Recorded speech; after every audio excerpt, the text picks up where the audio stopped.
and I got Lamar Jackson at number 1. So it's Lamar Jackson, Tua, Allen, Dak, Purdy at 5, Goff 6, Matthew Stafford 7, Hurts 8, Mahomes 9. Unbelievable. I never thought I would ever put a quarterback list together, and Baker Mayfield would be on it for my top 10 quarterbacks. Okay? I never in a million years ever thought that I would say that. All right. Let's bring Tone in here for the segment. Don't forget Barrett Brooks at 4:30 and Howard Balzer from All City Network at 5:30, Pro Football Hall of Fame voter. We'll talk Cardinals with him. All right, my list, my friend. Yeah, I'm looking over it right now. So you got LJ1, Tua 2, Allen 3, Dak 4, Purdy 5, Goff 6, Stafford 7, Hurts 8, Mahomes 9, Mayfield 10. Yeah. That's actually not a bad list now that I'm looking at it straight on. Hearing you say it, and then now, because when you do your list, I try to write them down to make sure I'm keeping track. And that's actually not a bad list. I think Jalen Hurts has played better than Patrick Mahomes this year. I wouldn't argue against that. He's had bigger moments, right? He's had some moments that kind of. I think he's beaten better teams. That part too, and I think that's what's keeping Jalen Hurts on his list. The fact that he's beaten, guys like Josh Allen, he's beaten Tua, he's beaten Baker Mayfield. He's actually beaten, I believe, 1, 2, 3, 4, 5 guys out of this list this year. Yeah. He's beaten Tua, he's beaten Allen, he's beaten Stafford, he's beaten Mahomes, and he's beaten Baker Mayfield. So he's beaten 5 out of the 5 out of 10 guys on this list. Not bad, not bad when you think about the fact that his year isn't going as he had thought it would go from a turnover perspective, right? That's right. The point you brought up, Tone, if he had half the turnovers. Absolutely. If Jalen Hurts had half the turnovers, up there in the top 3. He'll be in the MVP conversation if he had less. He'll be in the top 5. Exactly. So I think this answer me this, right? I feel like every quarterback has that signature season where they just have way more turnovers than they normally have. Yep. I feel like every quarterback goes. If you're in the league for about 15 years as a quarterback, you're going to have at least 2 of those seasons where you just top 3 or lead the league in turnovers. I feel like that's a part of the rite of passage, but to becoming a franchise quarterback, you got to go through those kind of seasons. Am I off on that? Here, well, think about and I think that's how you evaluate a lot of athletes. You do this: take the greatest year a player's ever had and the worst year a player's ever had, and then evaluate the rest of it. And you look at it inside there. Now, there's just not enough of a sample size for Jalen, yet for you to do that. Because right now, this is what you have. Watch this when it comes to Hurts' career. You're here. You're here. Then you're here. Then you're here. You got a swing, and they're too dramatic. 1 year, 9 turnovers. Next year, 18 turnovers with 2 to play. That's a gigantic swing, Tone. Yeah, it is. It is. I try to rely on the trend of in year number 1. I want to make sure I got this. I want to make sure I got this stat right. I think he had 9. I think he had 22 touchdowns and 6. I think it was 6. Yeah. So he had in his first year as a starter, he had 6 interceptions. So I want to go about total turnovers, because he's a dual threat guy and he runs around a lot. That's so right. I think if we're going to count the rushing TDs, got to count the fumbles too, right? Yep. So his first year starting, 9 interceptions, and he had 1 fumble loss, so 10 turnovers in 2021. In 2022, he had 6 interceptions, and he had no fumbles lost. So he only had 6 turnovers in 2022. He didn't have any fumbles last year? He fumbled, but he didn't lose them. Wow. So that was the difference. And think about this. So he had 465 passing attempts, and how many rushing attempts? I think it was like 167. Yeah. So in 2022, he had 460 pass attempts, and he had 165 rush attempts. So that's essentially over 600 plays that went through his hands. and he only turned the ball over a grand total of 6 times. There's the difference, Tone. And that's the difference. Handling the ball over 600 times, and you have 6 turnovers only. That's pretty hard to do. How many times has he touched the ball so far this year? That's a great question. So he has 499 pass attempts plus 147 rush attempts. That's 6 so far through 15 games played. He's handled the ball 646 times, and he's turned the ball over 18 times. 18. Now here's the thing, right? This is where things get funny. There it is. Yeah, because they have him at 17 turnovers, but I feel like it's 18. I feel like this number's wrong. But regardless, though, 17, 18, never splitting hairs. Regardless, he's turned the ball over way more this year than he has in previous years combined. He's turned the ball over more times in this year than 2021 and 2022 combined. Yep. So doing the math on that, I mean, that's the difference in his game this year because the completion percentage is pretty on par for last year. He's throwing the ball more. He's already thrown the ball more through 15 games this year, 499 compared to last year to 460. And he's got 2 games to play. This year, he has 4 fumbles lost and 6 total fumbles. So again, he's fumbled every year, even from his rookie year, right? And he only played like 4 games or started 4 games, but nonetheless, let's just go for the years he started. From 2021 to 2023, he's fumbled the ball 4 times, 5 times, and 6 times respectively between 3 years. So fumbling is not out of the question for him, but he's lost way more than he has in his career. That's the difference. What they're asking him to do in the passing game, he's handling the ball more attempts, throwing the ball more. Yeah, and as of right now, I think he's going to supersede his rush attempts easily because he has 2 games left. And remember, he didn't over 200. You think? No. Because right now he's at 147. There's 2 games left. I think he goes over 160. Okay. Last year he was 167, and he missed 3 games, I think, or 2 games. Yeah. Last year he was 165. Last year he ran 165, and he missed 2 games. Yeah, so he was averaging about 9 or 10 attempts a game. Okay. So basically about 185, 190. Yeah, exactly. Yeah. If he would have stayed healthy for those 2 games. So, but I think this year he's going right now at 147. I think he might end the season around 170, 165, something like that. I think that's reasonable. But nonetheless, though, that's the main difference in his year this year. The fact that he's turned the ball over at a rate that we couldn't foresee. And that's why his numbers look the way they look. Because if you look at his numbers outside of the turnovers, he's a pretty good quarterback. 20 passing touchdowns, 15 rushing TDs. So he got 35 scores, over 3,600 passing yards right now. He has 2 games left, 576 rushing yards. He's a good quarterback, but he has to protect the ball better. And I think, like I said before, every quarterback throughout their career goes through this lull period or has that season or 2 where they just are struggling protecting the ball. Not making excuses, but I just think that he's going through that phase at this point in his career. Every quarterback has one of those years where the numbers are high. You look at Mahomes. Mahomes is having a high year in turnovers. Yeah. He's actually having his this year because Mahomes is not as efficient as he's normally been. Yeah. So let me throw this at you here before we get on to some of the Eagle topics here. Right. Define MVP in your eyes.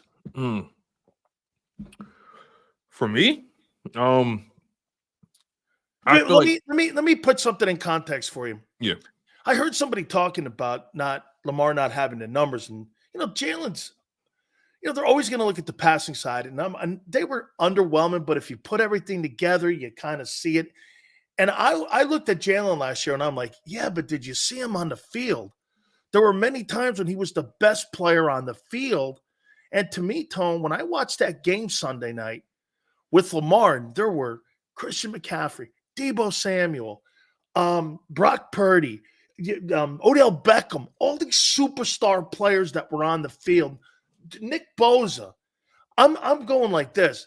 There's not a question that Lamar Jackson was the best player on the field, and it wasn't close.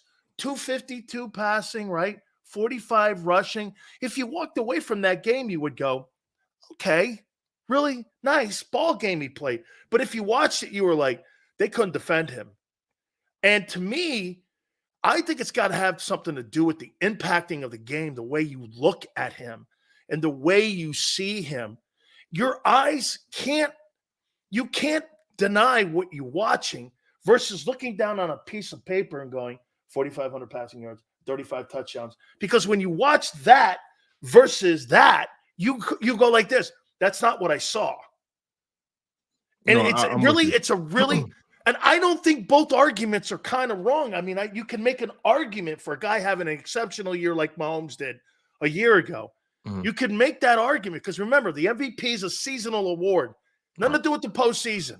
Right. For me, I can never decide my MVP just off numbers alone because in that case, Kirk Cousins would have 2 or 3 MVPs, right? So I can't just look at that award and say, okay, if you pass these benchmarks statistically, okay, you're a shoo-in for the award. I don't believe in that. I believe you have to have a healthy dose or a healthy conversation about production, which are the numbers. You have to have a healthy dose of the conversation in terms of impact on your team and winning. Signature moments, meaning those big matchups, a la Hurts versus Mahomes or Hurts versus Allen. You got to have those. You got to have those matchups to add to your MVP candidacy, right? Also, you got to factor in a certain level of leadership and a certain level of does your team rely on you to win? Do you think people go that deep in the evaluating of that award? I would like to think that you have some who do, but you can't help but, I mean, people are human, right? So people are going to have favoritism, bias, their opinions about whether this person answered my question at this interview or, okay, did this player curve me when I try to talk to them at the Pro Bowl? All those different personal opinion stuff because at the end of the day, you're dealing with people. So you're never going to have a 100% healthy, unbiased vote. You have some people who do the best they can, and I respect those individuals, right? But there's no award in sports that doesn't have any level of bias. Even though all the Hall of Fames and all the sports, there's bias involved. We've seen it play out through history. So if you vote on it, there's bias. Of course, if you vote in any capacity, there's a bias involved. Elections, pick one. Exactly. So, but for that particular award, I think you can't just win. You can't just win it based off of numbers, right? We have to. What's your impact on winning?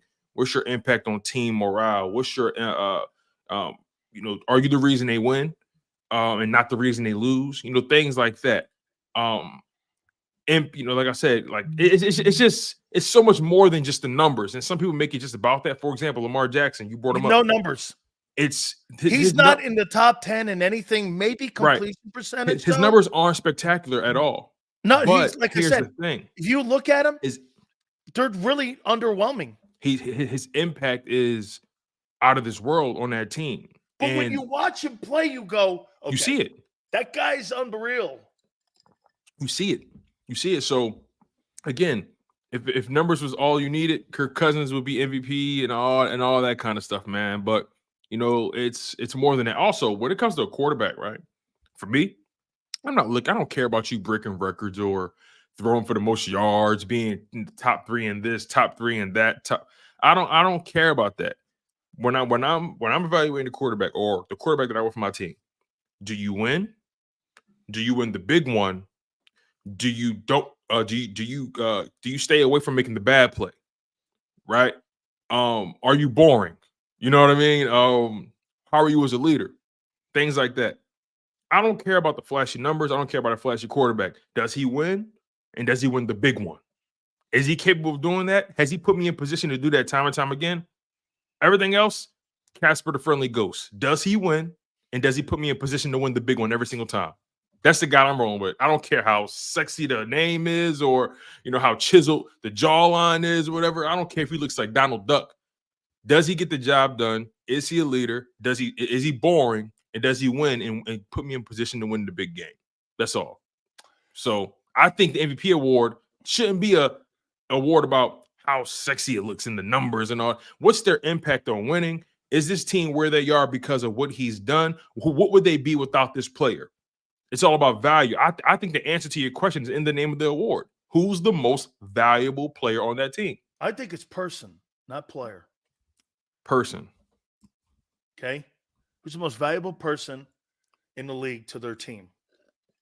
That's how I look at that award. I really do.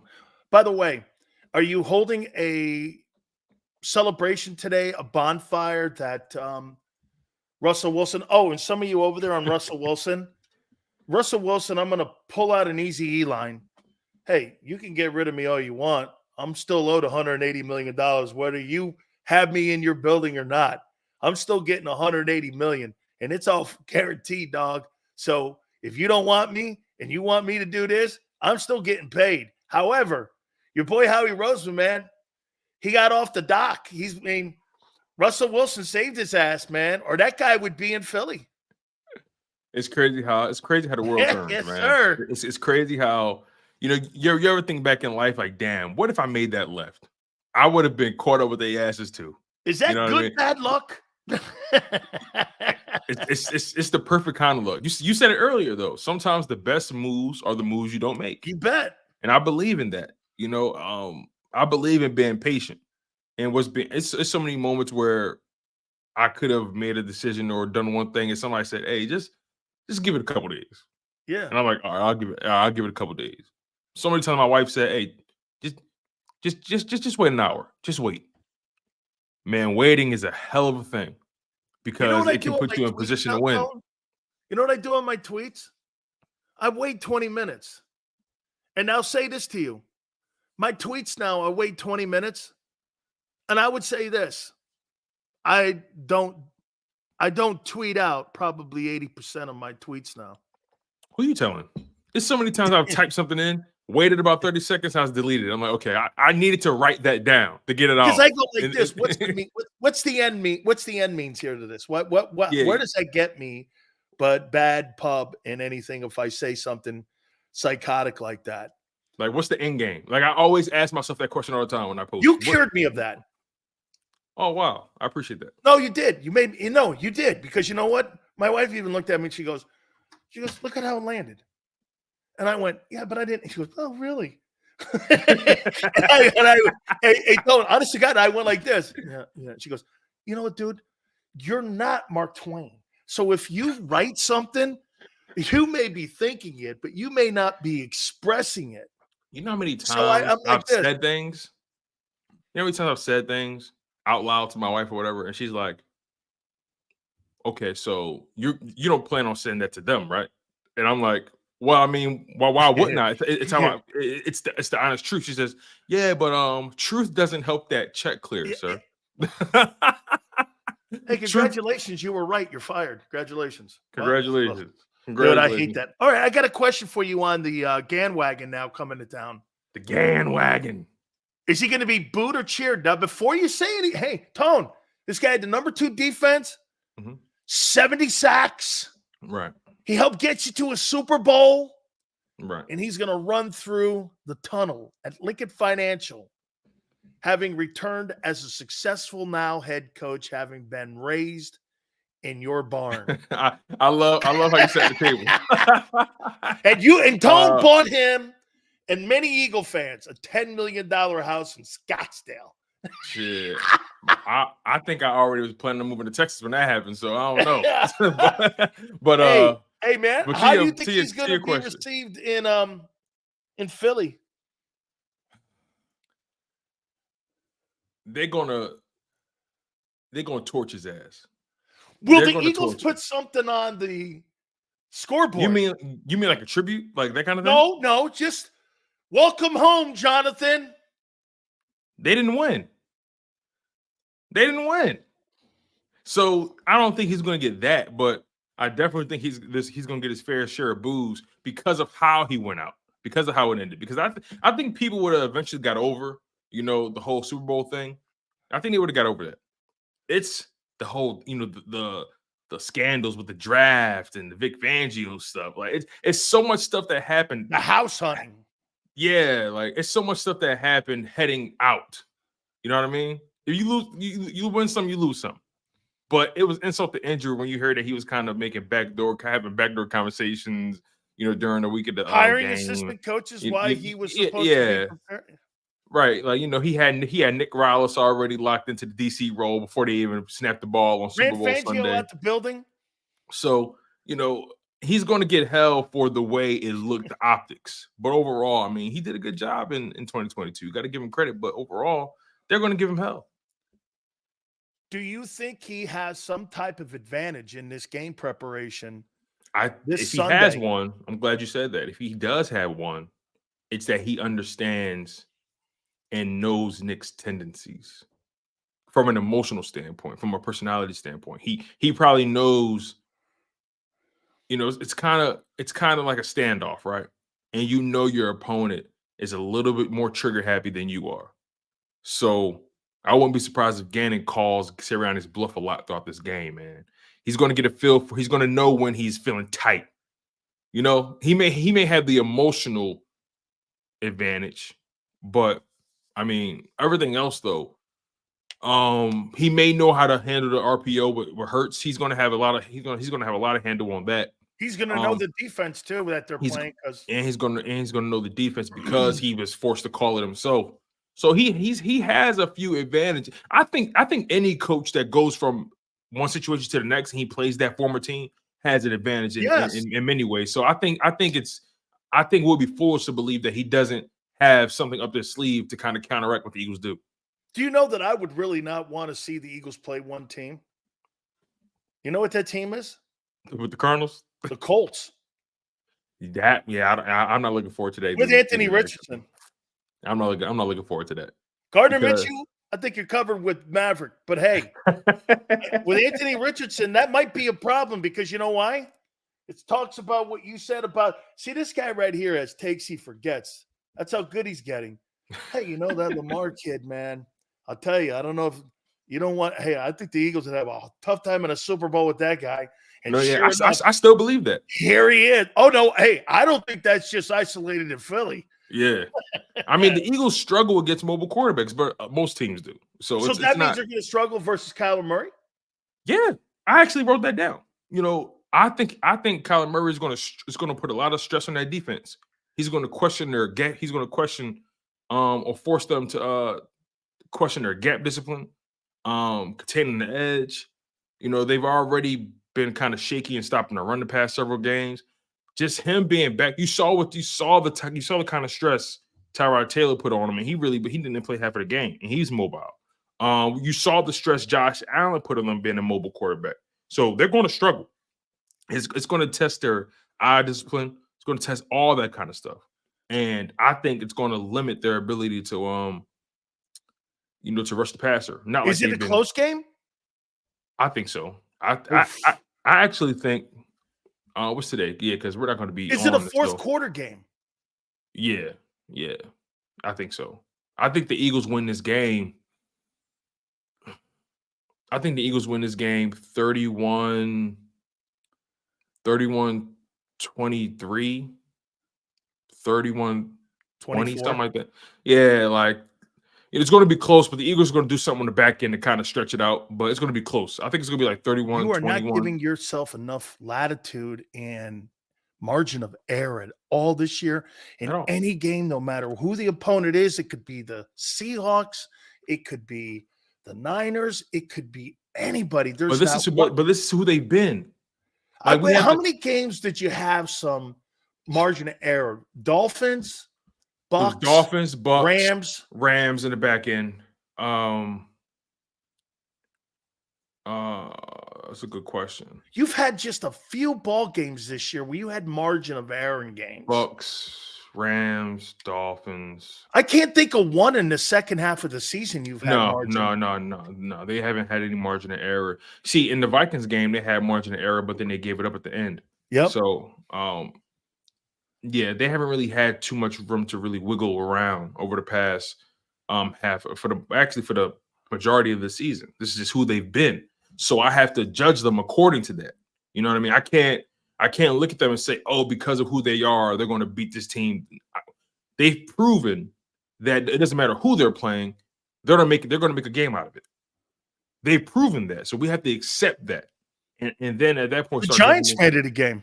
Exactly. They made it a game when it shouldn't have been. You had them down 20-3 in halftime. And all of a sudden, a fumble on the kickoff and a pick six, they're now they're only down, what, 5 points, whatever it was. So I can't look at this Eagles team and just say they're going to blow anybody out or beat anybody by 2 scores. You know, I have to be realistic with who they've shown me, who they've shown to be. You know, my dad always told me, when someone shows you who they are, believe them. Don't try to change them or put makeup on it. Believe them. And the Eagles have shown us that they are not capable of putting teams away nicely and comfortably. If she cheats on you, she'll always cheat on you. Hey, man, you know, it's just what it is, dog. Listen, I'm a one and done type of guy anyway. So me too. You know, you cheat on me, there's no conversations really. Yeah, but you know, usually I'm back in the day when Big Sills was younger, man. I wasn't really much of a repeat person either. I just, you know, was all the way. You know, hey, how you doing? What's your name? I left my Letterman jacket. You know how I got roped into marrying my wife? You get roped. So we kind of got, she's smoking hot. And so what I did was I was like dating her a couple times. I happened to have left my Letterman jacket over at her place. And she calls me up like a couple weeks later. I hadn't called her in a bit. And she goes, hey, you know who this is? I went, no. And she goes like this. It's Cam. You left your jacket over. I said, fuck, I want that jacket. So 35 years later and a kid, and here I am. Thank you. Dead. All because of a jacket. all because of a jacket, man. All because of a Letterman jacket. No ego, actually, because I wanted my Letterman jacket from Miami. Imagine that, man. All right. Here's one for you. Okay. Who am I? Yeah. I got to learn not to be so aggressive on the sidelines, and I've got to keep my poise. And you know, I lost my temper on the sidelines, and come on, man. Why is he? Why is that so important to them? I don't feel the need to ever explain myself to anybody. Correct. So if anything, the most you get out of me in most situations is, yeah, we talked about that, and we're working on things internally. Yeah. Boom. Go home. If I'm feeling vulnerable, I'll be vulnerable with my wife. Yeah. Or I'll talk to one of the guys in the locker room on my team. But as far as on the outside, I'm not telling anybody I lost my cool. As far as you know, I was perfectly in the right. Yes. As far as you know. Yeah. But I'll take care of stuff behind closed doors because that's when it matters. Why is that important to him, you think? I don't know, because it's not important to me. So I would never understand someone who thinks like that. But it's not important. It's a sign of weakness. You know, the need to always feel like you have to explain yourself to people, like always. Some situations call for an explanation, certain ones. But to always feel like you have to justify who you are and what you're saying on the sidelines, and then you get questioned on it. Look, if people ask, there's always a hot mic somewhere, right? Do you think it's because of social media? Social media has heightened our awareness of who we portray ourselves to be to most people. And does it make us have to explain ourselves a little more? Because back in the day, of course, people didn't have a vehicle to ask you about something that happened in your life. And now, exactly. Or even on the field. And back in the day, they had one opportunity to ask you a question. Yeah, that's right. And then all of a sudden, the next game starts and it's over with. Now, the moment they snap the ball, the moment they get into that arena, the moment they step foot on Lincoln Financial or NovaCare grounds, assume you're being recorded, assume you're being assume you're under surveillance, assume people see everything and know everything.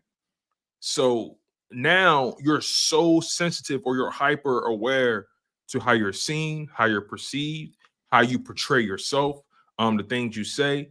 And the last thing you want people to look at you as is someone who's weak. You don't want to be seen as someone who's a pushover, someone who lacks humility or whatever it is. People are hyper tuned into how they're perceived to the masses. I know we all are to some extent. We all care about how we're seen to an extent, right? But then you have moments where you kind of overextend yourself and you overshare and you make yourself. What JoJo's saying here. Yeah. And I think that's appropriate. Let's see what Nick let's see what he wrote Sirianni here. has too many faces. He just needs to have a Belichick face. That's a I great like take, that. JoJo. Me too. I like that, JoJo. Too many faces. Wow. JoJo, that was good. He had a liar's face last week. JoJo, He had a that's really deception. good. I mean, then he had an apologetic face this week. I mean, there's a lot of faces, but when you have a lot of faces, that means you're a liar. But again, I think that's the definition of sometimes today's coaching too, because you know what? And I'll say to Sirianni's defense, organizations turn you into liars, and I'll tell you why. Who's the coach down in Atlanta? Arthur Smith. Okay, so Arthur Smith went to Desmond Ridder and told him, "You're going to be my starter the whole season. Don't worry about getting pulled. Don't worry about anything. You're going to be the starter." I know Rich McKay very well. You know that. He's been on the program. He's the president of the Falcons. And when I saw that Desmond Ridder was pulled out, I knew immediately what happened. You know what? And not to single anyone out who told me, they told Arthur Smith, your job's on the line. And when Arthur Smith's job went on the line, they had to win some games. They went to Tyler Heineke. And they went to Tyler Heineke, and it turned him into a liar. See what I'm saying, Tone? You know, your self-preservation turns you into self-preservation. See, turns you into a liar. You can turn anyone into a liar. Oh, absolutely. When you with threaten money their and livelihood. fear. Yes, of course. You can turn anybody against anybody if you threaten them the right way. Anybody can be. Listen, everyone has a price. Everybody has a price. I firmly believe that. They do. They just don't know what it is yet until it's found. But everyone has a price. And when it comes to the Philadelphia Eagles, you know, Nick Sirianni is in a situation where his price has already been bought. His price has already been satisfied. Yeah, but he knew so the now he's trying when he walked in. Of course. People choose, by the way. People choose. Yes. People choose to be the environment. Bought. You know what I mean? Yes, sir. And look, Nick Sirianni has, you know, he's earned his keep in the NFL through quality control, position coach, going from D3 college to D2 and working his way up. He's gone through all the standard hula hoops that most guys would probably go through. And that's my assumption. He's put in a lot of work to get to where he is. But now you're at a point in your career where it's time for you to elevate who you've been and evolve into this new version of yourself as head coach, as a master game planner, as somebody that your team can trust. And I believe he still hasn't fully engulfed himself into head coach Nick Sirianni. I think he still holds on to the freedom he has or had as an OC or position coach. That's a tough transition too. That familiarity you may have with your players and so on and so forth. You have to be the bearer of bad news and the bearer of good news. You know, you have to be the strongest, not the loudest. You have to be the strongest voice in the room. You know what? It's a great angle here, and I'll go here. Well, maybe instead of Jalen Hurts regressing, maybe Nick Sirianni's regressed as a coach. Can a coach regress? Absolutely. Because you know the number one maybe he's regressed. The number one proponent to regression is comfort. Yeah. And when you get too comfortable in your role, when you get too comfortable with not enough rocky waters, not enough turbulence, you kind of forget how to swim. You feel me? You kind of forget how to fly. You know, if you're a pilot and you go through over 1 million hours of just, you know, comfort flying, then you finally have that hour of turbulence, or you gotta dodge a rainstorm. Do you remember the protocols? Do you remember what to do? Think of it like this: if you had to go out and kill your food every day to eat, and all of a sudden someone put a 3-course meal on the table the next 3 days, and you're domesticated, are you going to feel more comfortable knowing that your dinner's coming every day, and you're not going to have a sense of urgency, knowing full well that you should have to go out and kill your meal to stay alive? The talent on this team has dulled Nick Sirianni's senses. They're so good. He thought he could just, they make everything look good. Just put it out there and they'll make it happen. They're that good. Great. They are great. But guess what? This is the NFL. Everyone's good. Everyone's great. everyone evolves. Yes. You don't think the NFL saw that? And I think this is Nick Sirianni underestimating the impact they had last year. The entire NFL world watched Jalen Hurts go from this to this in your offense, right? With Shane Steichen. You guys made it to the Super Bowl. You guys came within 3 points of winning the whole damn thing. You guys were the hottest thing on the presses moving. You don't think people were studying you, trying to master what you've done, trying to find ways to pick your scheme apart, pick your offense apart when you're the number one team in the NFC? People watched you in the playoffs. People watched you in the Super Bowl. There's no way you couldn't have known people were studying you. And I think that's the biggest indictment on Nick Sirianni as a head coach, his inability to read the room and understand that he has to continue to evolve. He underestimated the NFL studying the Philadelphia Eagles, and they're paying for it now. Their 10-1 record is legitimate. But these past 3 weeks, these past 4 weeks has exposed the lackluster evolution of this offense, in my humble opinion. Tone, how about this? I'm not sure, as media people and media people surrounding the team, I don't think we've done a very good job listening to the players.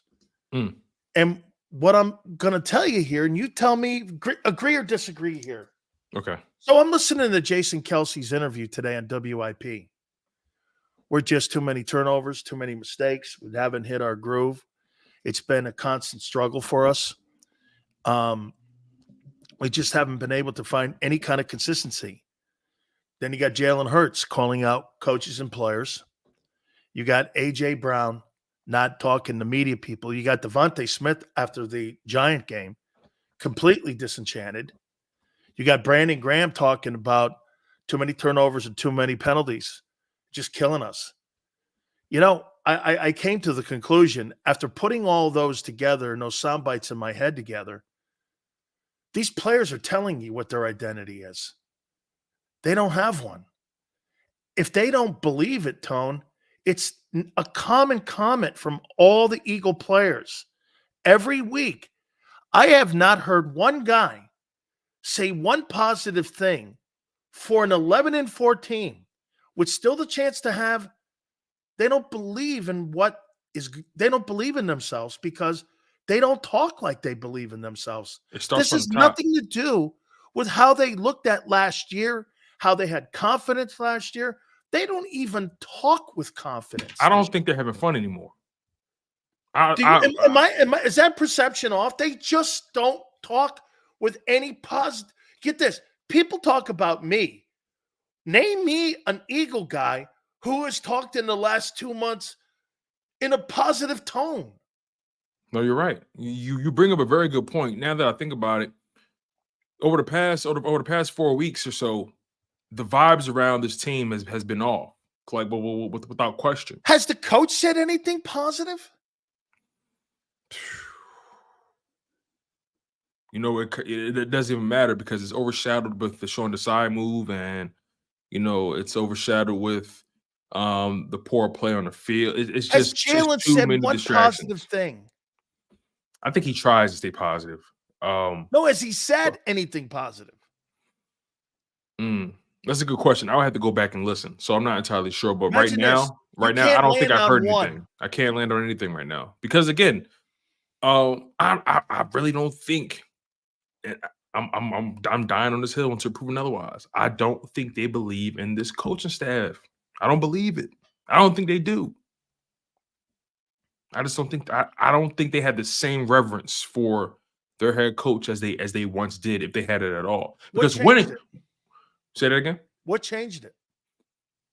You're 11-4. I think everything that's the thing. I think that's what makes it much more frustrating. Because if they were 4-11, you can kind of look around and say, "Oh, we just suck." But we're 11-4. Yet we have so many questions internally. What is that? And I think that forces the players to say to themselves, "Well, hold on, wait, we're 11-4 because we're talented, but this coaching staff, they don't feel like an 11-4 coaching staff to me." 98% of the league would kill to be in the position. Of course they would. That the Eagles are in right now with a shot still to be the number 1 seed. But you know what it is? They know they're better than what they are. They realized how close they were to that Super Bowl. And I'm telling you, they now know that they're further away than that scoreboard in Arizona. And what's aggravating them right now is they know they don't have the answers. They know they're not that close to that game and winning that game as they were. It's almost like they know. Frustrating thing. I'm so glad you said that. That's a very good point. It's like they know something that we're not willing to accept yet as fans. You ever think about it like that? They know something that us as fans is not willing to admit, is that this team is not a Super Bowl contender right now. They're not. But they're saying it too. And I think they realize that without saying it, but so much, you know. I think they feel that they're further away than what they were initially. Listen to them. From now on, just listen to how these guys are talking. I mean, seriously, when I listened to the post-game comments by the Eagles after the Giants game, I could have swore they lost by 10. I didn't hear anything in there where anyone was. And you know another reason why they know they're further away is because now they're looking at the head coaches like, what exactly is it you do here? Yes. They're looking at them like, okay, we're 11-4. Shane covered for Nick. We're 11-4. We shouldn't feel this way, yet we do. Why do we feel this way as a team? Why do we feel this way as players? Why? We're looking at the coaches. Why haven't we found our groove? We're too talented on this side of the ball. Why haven't we found some continuity, some identity? What is it? What's pulling against us? What are we fighting against? We can put up 40 points on anybody in our sleep. What's the problem? So they look to the coaches for the answers, but the coaches have no answers. And they realize that. And they know they're not legitimate because they're not comparing themselves to the Bears or the Packers. The Bears and Packers will be blessed to have the Eagles issues right now. You know what I mean? These are a different kind of issues. But I think the Philadelphia Eagles players are looking at it like, hold on, wait. We're comparing ourselves to the Ravens, the 49ers, the Dolphins, the Bills, the Cowboys. And we're talking about that pool of teams. We're not talking about the bottom feeders of the league. So in the upper echelon of teams in the NFL, the Philadelphia Eagles do not believe that they have what it takes to compete at that level. I think they sense it, and they really sense it amongst the coaching staff, and they see them walking around the building, and they know damn well in their heart these coaches ain't got the answers. Winning cures all, but when you start losing, everything else start getting exposed. I think they realize, like MG says, they're not championship material. They know it. They know it. Like, get this, Tone. Now, real quick, they're not going into Lions are championship material, do you? Say that again. You don't really believe the Lions are championship material yet? No, I don't. They're 11-4 too. Right. So, you know, they're but here's the thing, right? The Lions, like I said, there are certain teams who are just, I don't want to say lucky, but they feel great about where they are because of where they've been. Yeah. So the Lions, if they make it to the playoffs and win one game, it was a success for them. They're 2 years ahead of schedule. Exactly. But the Eagles, it's when you're of a different ilk, you are only prone to have certain types of conversations. And the Eagles and the Lions, they're not speaking the same language right now. Because the Eagles are looking at it like, no, we're trying to win the big one. The Lions, whether they want to admit it or not, their organization is like, listen, we get a home playoff game, we win one. Hey, listen, whatever happens after that, it is what it is. But they're happy with the one playoff one because they haven't been there in God knows how long. The I'm Eagles, gonna tell you this. They're trying to win it all. And they know they can't do that. I'm gonna tell you this too. There's another team in the league that knows they're not championship metal. The Chiefs. And that's why you see those blow-ups on the sideline with Mahomes. Right. Because they know. They know they're not where they need to be. And that's why you've got a ton of frustration on that sideline with everybody, because they know they're not. Dude, that team is not going to the AFC title game. They're a one-and-done team. Sills, do this for me, right? They're not fixing that. Do this. I want you to give me 5 Super Bowl. Okay. Give me 5 teams prior to the season starting you had as Super Bowl contenders prior to the season. So in the offseason, give me 5 teams you had as Super Bowl contenders. Bengals. Okay. Bills. Eagles. Eagles, 49ers, Niners, Chiefs. Chiefs. Okay. Obviously, we know the Bengals lost their quarterback, so we're going to exclude them. Okay, then let me throw another one in there. Okay. Um, Let's just say Cowboys, right? Let's Cowboys. just say Cowboys. Cowboys, I did. I had Cowboys too. Cowboys. Okay. Let's stay with that, right? We got Cowboys, Bills, Eagles, Niners, Chiefs. Out of those 5 teams you mentioned, can't we easily say the Eagles and the Chiefs are the 2 worst teams of the 5? Yeah. Isn't that amazing? How, and that's why we have the conversations we have about the Eagles, about the Chiefs, because they don't belong in the conversation with the Broncos or the Bears or the Packers. They belong in this conversation. And when you're at the bottom of the list in this conversation, that's a place you don't want to be, because you know you're better than this. The Eagles, they know they're better than this. They know they fall short in that championship contender department. The Chiefs, they know they fall short, and that's what we're talking about here. Do you agree on what I said about the Eagles earlier? To this point here, I said, someone asked me this the other day. They go, do you think the Philadelphia Eagles are a Super Bowl contending team? I said, that offense can beat any team in the postseason, in the AFC and NFC on offense. They have the talent to beat any team in the league. However, that defense also can lose to any NFL team on any given Sunday.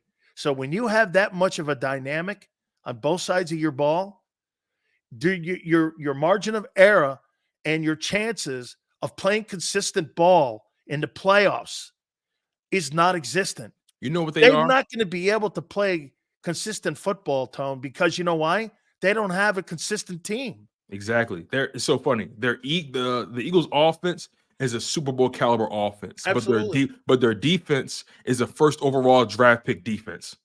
Isn't that crazy? Right now, if you made the comment, the last 2 months of the season, the Eagles have the worst defense, and now that the run defense has gone the other way, hey, and you know what, too? It's interesting. The Cardinals, I don't know, they're third, 4.9 yards a carry. They run the ball 130 yards a game.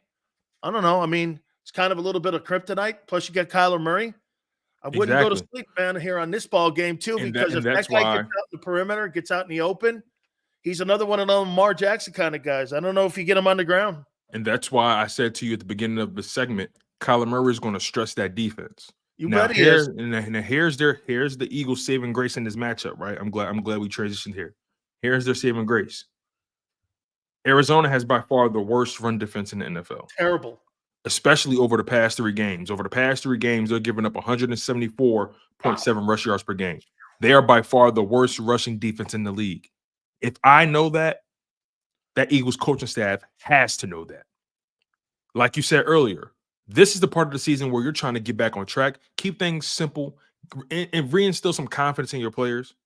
Run the ball, win the game, get to the playoffs. And don't overthink it. They've been overcooking it over the course of the season. Hey, I got an owner I have to answer to, Tone. You want me to run the ball 72 times? I got a Monday morning meeting. I got to go talk to the owner and tell him why I won a game 21-0, running the ball 71 times and only having 15 passes and 7 completions. I've got to answer to somebody here. Well, guess what? This is what we're going to tell that owner. We're going to listen. This is what we're going to tell him. We're going to tell him this. Your team currently is just getting off of a 3-game skid, losing to the Dallas Cowboys, losing to the 49ers, and losing to the Seahawks. And losing to Drew Lock and the Seahawks, right? In 2 of those games, your team was outrushed by a large margin, right? If you look at some of the best teams, some of the top teams in the league that's competing for a Super Bowl, where are they ranked in rushing? They're all top 5, top 10. So listen here, Mr. Lurie, as much as you don't want to lean on your running game, the running game is king, and the running game wins. Just ask the Ravens, ask the 49ers, ask the Cowboys, ask the any other team that's competing. Ask the Lions, right? Top 5 passing offense, top 3 rushing offense. So please, all the herky jerky jargon about Jeffrey Lurie, let's put that to bed, okay? These meetings, we're not having them anymore. Howie, we get Tone on the bat phone, please, and we need to have a conversation upstairs. Hey, listen. Hey. as long as my check clears, you can have any conversation you want. Hey, what's the guy's name in Baltimore? Coach Wilson? Denard Wilson, yeah. Okay, Coach Wilson, can you please come and bring your playbook?